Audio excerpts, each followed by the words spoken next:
جب زمین ویران تھی اور آسمان خاموش، تب ایک عظیم حکم آیا۔ ریگستان کی تپتی ریت، نہ پانی نہ سایہ، صرف ایک باپ اور اس کا ننھا بیٹا۔ یہ تھے حضرت ابراہیم علیہ السلام، اور ان کے ساتھ تھے حضرت اسماعیل علیہ السلام۔ اللہ کا حکم آیا، میرے گھر کی بنیاد اٹھاؤ۔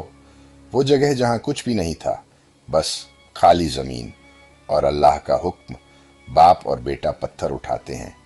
گرمی میں پسینہ بہتا ہے، مگر دل میں صرف ایک ہی جذبہ تھا، یا اللہ ہم تیرا گھر بنا رہے ہیں۔